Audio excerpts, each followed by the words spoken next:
Hola, me presento. Mi nombre es Brenda Salazar Rodríguez y actualmente soy estudiante de las carreras de Psicología en la Universidad Politécnica Internacional y de Criminología en la Universidad Libre de Costa Rica. La razón por la que estoy realizando este video es porque este forma parte de una de las evaluaciones propiamente de criminología para este penúltimo cuatrimestre que estoy cursando. Esta evaluación consiste en que yo tome una situación actual que esté atentando contra los derechos humanos de las personas vinculadas con un proceso penal.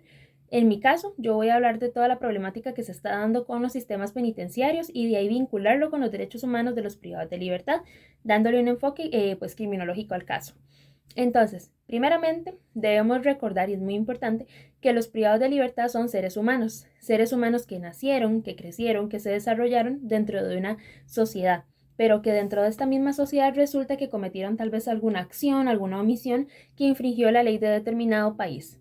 Una vez se infringe la ley, vamos a dar paso a todo lo que es el proceso penal, iniciando por una denuncia, pasando por el debido proceso, hasta llegar a una imposición de una pena privativa de libertad si el caso así lo amerita. Entonces, cuando nosotros hablamos de una pena privativa de libertad, es cuando insertamos a una persona, a un individuo, a un sistema penitenciario y como su nombre bien lo dice, se le priva su libertad. Ahora, hablemos de los derechos humanos. Los derechos humanos son una gama de 30 derechos que nosotros recibimos básicamente por el simple hecho de existir. Cuando nosotros decimos que los derechos humanos son inherentes al ser humano, es porque cuando nosotros nacemos, nosotros recibimos como un regalo de 30 derechos humanos que son reconocidos a nivel mundial. Estos derechos nos acompañan desde nuestro nacimiento hasta el momento en que nosotros fallecemos.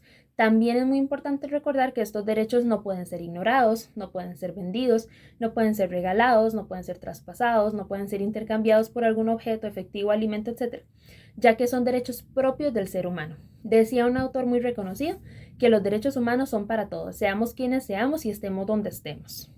Ahora, hablemos de la problemática que se está dando con los sistemas penitenciarios. A manera rápida vamos a mencionar algunos retos o complicaciones que últimamente se vienen presentando en los sistemas penitenciarios y que han ido creciendo con el pasar de los años. Vamos a hablar del hacinamiento, de los problemas, por ejemplo, de alimentación, de los problemas de agua, de higiene, de salud, las problemáticas que se dan también dentro de los sistemas penitenciarios. Entonces, cuando se crea un sistema penitenciario, este se crea para una capacidad específica de privados de libertad. Pero ¿qué es lo que pasa?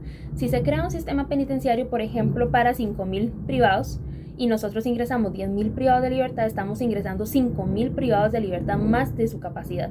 Entonces, la extrapoblación va a crecer. Entonces, la tasa de hacinamiento, es decir, la extrapoblación que hay dentro de un sistema penitenciario, va a estar elevadísima.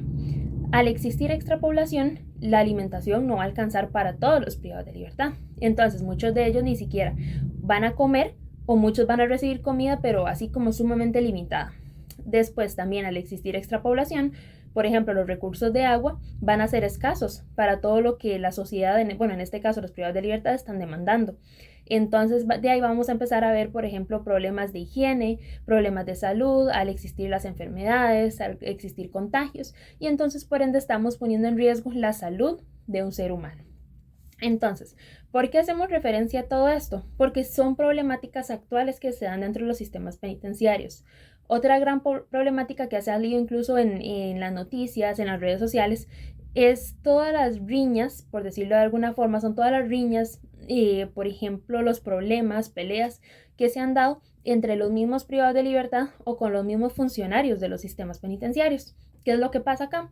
Que muchos privados de libertad han muerto en las instituciones debido a eso. Muchos privados de libertad han salido lesionados debido a las mismas problemáticas que se dan. Lastimosamente, muchos privados de libertad se prestan para eso, inclusive muchos funcionarios se prestan para eso.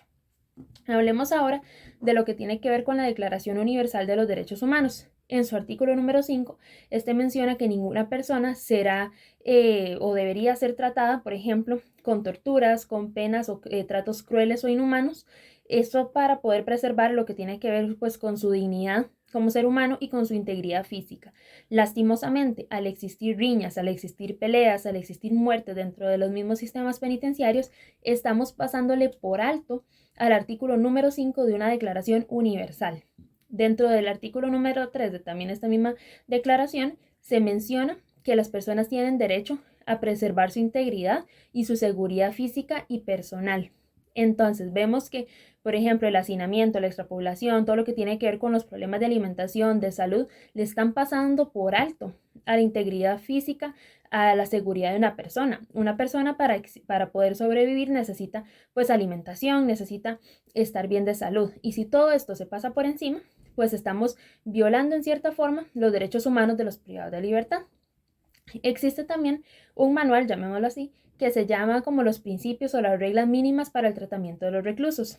Dentro de este manual se menciona en su artículo número 1 que todo privado de libertad debe ser tratado con respeto, que no se les puede negar, por ejemplo, el derecho a la salud, que no se les puede negar, por ejemplo, el derecho al crecimiento personal o al desarrollo de sí mismo como personas, que también, lastimosamente, muchos de esos se ven pues violentados por parte de las autoridades. ¿Qué es lo que pasa acá? Por ejemplo, si un privado de libertad tiene una cita médica en un hospital, en alguna clínica, la institución, el sistema penitenciario, debe buscar la forma en la que ellos se puedan acomodar para llevar al privado de libertad a que cumpla con su cita médica. ¿Por qué? Porque estamos poniendo pues en riesgo la salud de un ser humano. Entonces recordemos, por eso es que hice mucho énfasis al inicio, en que debemos recordar la esencia, digámoslo así, del privado de libertad, que estamos hablando no de un privado, estamos hablando de un ser humano. A un ser humano no le vamos a negar su derecho a la alimentación, su derecho a la salud, su derecho a su seguridad personal, a su integridad física, que lastimosamente, como bien mencioné, todos estos son factores o retos que se han estado dando dentro de los mismos sistemas penitenciarios, donde todos sus derechos humanos se ven sumamente vulnerados.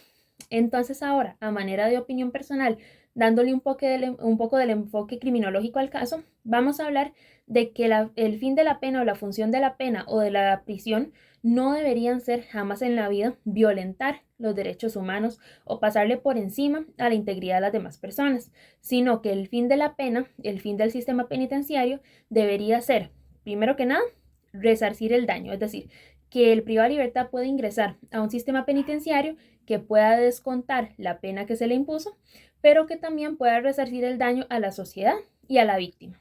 Pero también la pena, como el sistema penitenciario, deben encargarse de darle las herramientas al privado de libertad para que éste, cuando vuelva a insertarse a la sociedad, éste tenga el apoyo suficiente y las herramientas suficientes para que él pueda salir adelante en su vida personal, familiar, social, laboral, educativa y entre otras.